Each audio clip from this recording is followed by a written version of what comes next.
La segunda investidura del presidente Donald Trump llamó muchísimo la atención, no solamente por lo inquietante de sus discursos para parte importante de la población, como migrantes, mujeres, diversidades sexuales y más, sino también porque junto a él, e incluso sentados por delante de aliados políticos y junto a los hijos, estuvieron Jeff Bezos, que es el dueño de Amazon, Mark Zuckerberg, dueño de la empresa que está detrás de Facebook y de WhatsApp y de Instagram. Elon Musk, ya sabemos, ¿cierto? Dueño de X y de una de las fortunas más grandes del mundo. Tim Cook, Satya Nadella, Google, IA Open, etcétera. Incluso Shou Ziche, CEO de TikTok. Y ahí uno dice, ok, ¿por qué? ¿Qué puede pasar con esta alianza entre el mundo de la tecnología y este gobierno de Trump y qué complejidades, ¿no? O no puede presentar para el resto de nosotros en el mundo y para hablar de aquello. Tenemos a una experta, la gran Patricia Peña, profesora de la Facultad de Comunicación e Imagen de la Universidad de Chile, ex integrante de la Comisión contra la Desinformación y directora de la Fundación Datos Protegidos. Pati Peña, ¿cómo estás tú? Hola Antonella, muy buen día a todas quienes nos escuchan ¿Cómo y gracias por estás? la invitación. Bien, bien, bueno, últimos días de enero, aquí muy, que uno trata de desconectarse, pero todo lo que está pasando obviamente nos mantiene súper atentas, súper conectadas, justamente a entender cómo se viene lo que algunos llaman esta como nueva era, ¿no? Como tú has dicho, o este simbolismo que hemos visto en este cambio de mando y un poco ver hasta efectivamente esta oligarquía de la tecnopolítica, este momento, ¿no? Como de una tecnopolítica, del tecnocapitalismo que está ahí en gloria y majestad en todo lo que hemos visto, ¿no? Ahora, te voy a hacer una pregunta, así como me voy a hacer la inocente. Te voy a decir, ¿es una mala noticia esta asociación entre Trump y las mayores riquezas y poderes del mundo tecnológico en el mundo hoy? Es una muy buena pregunta y como siempre depende de todo el punto de vista. Si lo vemos desde el punto de vista de la sociedad, de lo que significa finalmente entender la libertad en la tecnología que usamos, ¿ya? Y hablo un poco también desde la mirada de los derechos humanos. Y básicamente un principio básico que siempre hemos tratado de defender, Antonella, en estos años, entender que Internet no es solo y nunca fue solo estas plataformas de redes sociales, estas plataformas digitales de redes sociales, sino que es mucho más, ¿ya? Efectivamente, Internet es una red que en sus bases tiene la palabra libertad, pero también la buena convivencia asentada desde el primer momento. Entonces, lo que estamos viendo en realidad es quizás una buena noticia para digamos, para el mundo económico, es de alguna manera eh, esta idea de que finalmente la tecnología es un buen negocio, un muy buen negocio, ¿ya? Y todos los debates que estamos viendo hoy día nos tienen que hacer entender que la tecnología que estamos usando hoy día, particularmente en el área de inteligencia artificial y todo lo que tiene que ver con plataformas digitales, es el gran negocio de esta era que estamos viviendo y su foco, su centro neurálgico tiene que ver con algo que también hemos conversado contigo, que son los datos, ¿ya? Que finalmente somos nosotras y nosotros, desde marcas y personas, ¿cierto? Los que hemos de alguna manera dinamizado esta industria. ¿Sí? Entonces, es una noticia compleja, diría yo. Es una noticia compleja porque eh, el anuncio que hace a pocos días de este cambio de mando, el dueño de Meta, ¿cierto? Max Zuckerberg, cuando dice, oye, voy a relajar las políticas y las normas en relación a la verificación de datos, perdón, de información, ¿cierto? Todo lo que tiene, todas las políticas que había activado Meta, la dueña de Facebook, de Instagram, de WhatsApp, de Threads, en los últimos años, justamente para, de alguna manera, aminorar estas acusaciones y esta también denuncia continua de cómo la desinformación se distribuye a través de sus plataformas. Pero lo más complicado también, las políticas que se habían activado para relajar mecanismos que tampoco viralizaran o monetizaran tanto discursos de odio y, por supuesto, las situaciones de violencia digital, violencia misógina, ¿ya? También se están relajando. Es una pésima noticia, ¿sí? Y eso es lo que preocupa. Ujú. Porque esto, voy a decir, claro, es meta, pero el año anterior y digamos todo lo que hemos visto cuando el principal millonario, ¿cierto? Hoy día que tenemos Elon Musk cuando compra ex Twitter, que es una plataforma que en realidad no le reditaba, eh, digamos, ganancias, ya una plataforma que efectivamente no necesariamente era para él un buen negocio y la empieza a potenciar en todo lo que estamos viendo hoy día, que es una plataforma en donde hay una cantidad de publicidad, una cantidad de contenidos que antes no te aparecía, que empiezas a ver, digamos, cuentas que no sabemos si son cuentas verdaderas, de perfiles reales o son cuentas bots, cuando empieza a aparecer una cantidad de, además, noticias asociadas, ¿cierto?, a la ideología que promueve su dueño, es complejo también. Y eso también es una pésima noticia, ¿sí? Porque ¿qué es lo que ha pasado? Que efectivamente lleguemos a esta pregunta, entre comillas, de decir, oye, ¿vale la pena estar en esta plataforma? ¿Me tengo que salir? Esa es una pregunta que me han hecho desde el año pasado. ¿Hay que irse? Y yo creo que eso puede ser en alguna medida, ¿cierto, Antonella? Una mala noticia porque nos estamos yendo de lugares de los cuales no tendríamos por qué irnos, ¿vale? A eso voy, ¿no? Es como decir, es como que nos estuvieran expulsando de plazas públicas donde hemos estado conversando, distribuyendo noticias en la última década. Pero a la vez creo que es una tremenda oportunidad de entender lo que mencioné antes, de entender que en realidad también tiene que ver con nuestra forma de ir validando los espacios que hemos ido habitando, que hemos ido incorporando de Internet en nuestras vidas.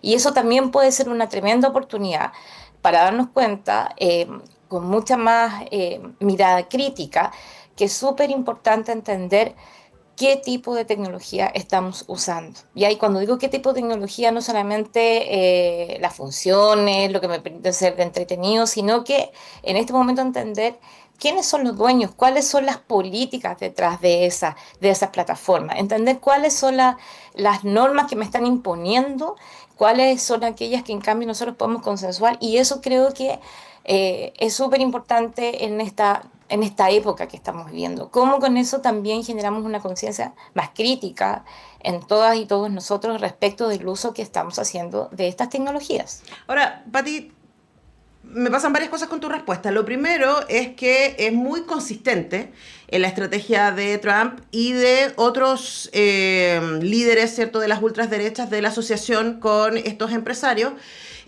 porque, claro, parte de su discurso se basa en noticias falsas, se basa en la falsedad de datos, ¿cierto?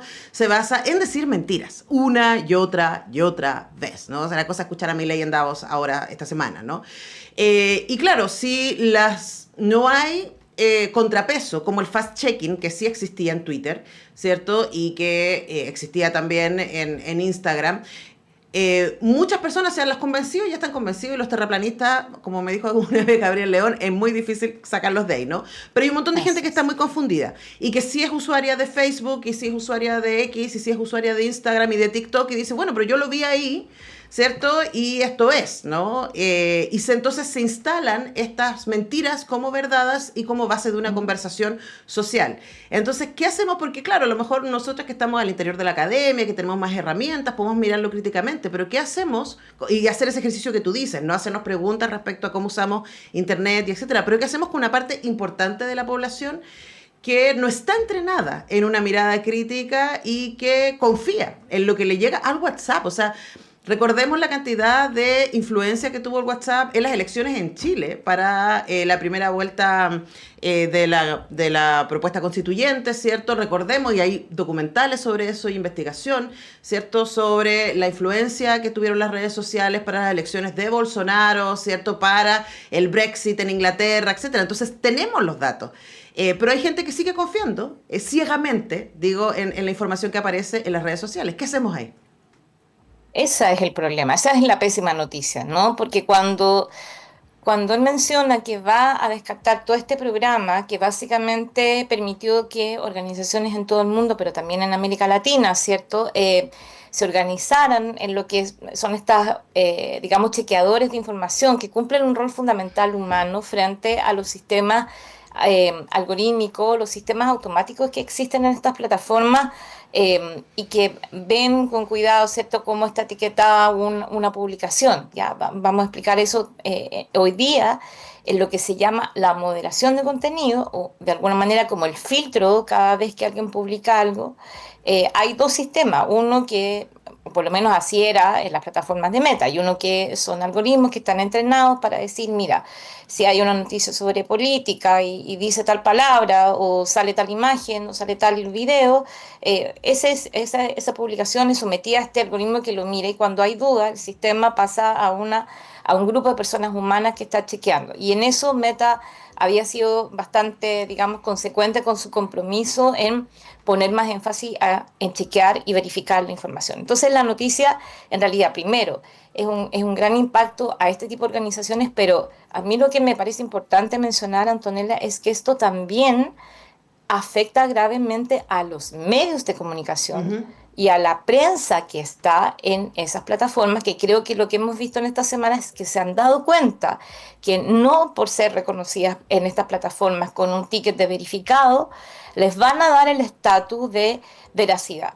Voy a poner un ejemplo local, ¿no? Lo que pasó el fin de semana anterior cuando Daniel Matamala, ¿cierto?, publica una columna justamente que hacía referencia a este tema Sí. sobre Hitler, ¿no? O sea, Decía, Hitler era comunista, etcétera. Todo Hitler ese, fue comunista, lo leí claro, fue comunista. en X, creo que así se llamaba la columna. Claro, exactamente. Entonces, esa columna, ¿cierto?, la publica en todas sus redes sociales, la comparte y en un momento dado Instagram la baja.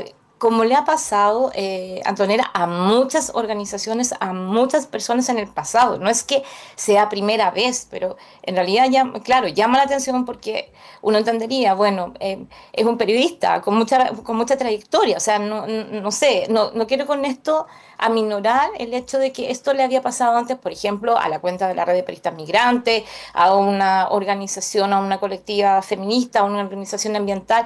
Instagram venía advirtiendo hace mucho tiempo que si tú publicabas temas sociales o temas políticos, te iba a dar menos visibilidad. Y ahí teníamos un tremendo problema. Entonces, la verdad es que este panorama se ve muy complejo, porque en realidad el contrapeso que había en la plataforma de, entre comillas, esa capacidad para ir advirtiendo sobre esto que tú mencionas, la vamos a ir a ver disminuir.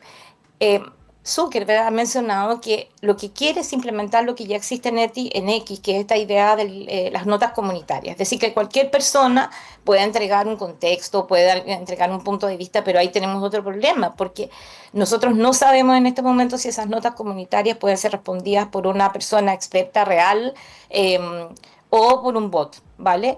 Entonces, no tiene que ver, o Y sea, de además si alguna los manera datos como son que reales o no. claro, exactamente. O sea, como que intenta poner esta idea de que volvamos al debate cívico, ¿cierto? Volvamos, entre comillas, a un diálogo ciudadano, pero en Todas las realidad opiniones valen estamos lo mismo. exactamente. Todo vale es ahí donde está la alerta, ¿vale?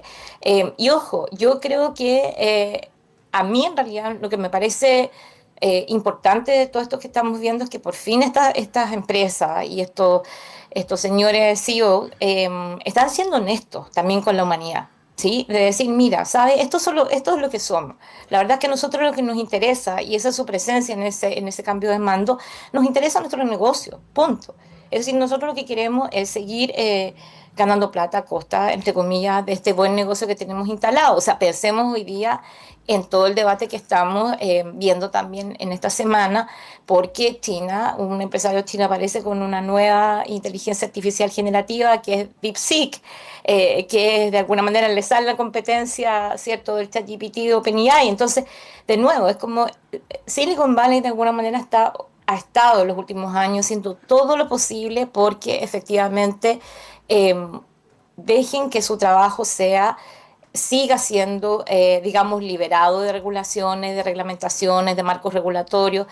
todas estas empresas en general tienen una actitud que se llama autorregulación, es decir, ellos son estas empresas nos ponen las reglas de juego de cómo nosotros podemos estar adentro, ¿cierto? Si es con X tipo de captura de datos o si es con X tipo de relación en cuanto a lo que nosotros decimos, lo que nosotros pensamos, etcétera, ¿sí? Entonces creo que ahí es el punto central de este debate que vamos a ver. También cómo se va desarrollando en el año, ¿sí? Recordemos que ha sido Europa y en América Latina está siendo Brasil quienes están de lleno yendo en una política de imponer regulaciones. ¿Y cuál es la respuesta que dan estas empresas?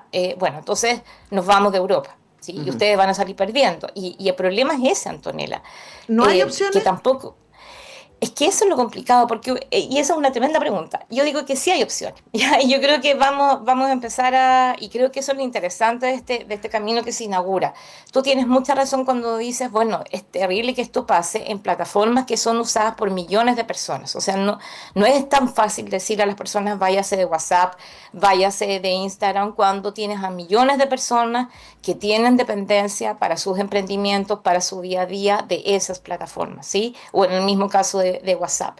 Pero sí es muy importante lo que podemos hacer como países, y estos fueron recomendaciones que nosotros entregamos en el reporte que nos han solicitado como comisión asesora, de que Chile tenía que tomar una actitud mucho más proactiva y de una manera multilateral con los países de la región en cómo llegamos a acuerdos regulatorios, ¿ya? Un poco siguiendo el ejemplo de Europa. No nos vamos a comparar, por supuesto, nunca con Europa, pero este es un problema que los países no van a poder resolver de manera individual. Ahora, ¿qué creo que es lo que está apareciendo que es interesante?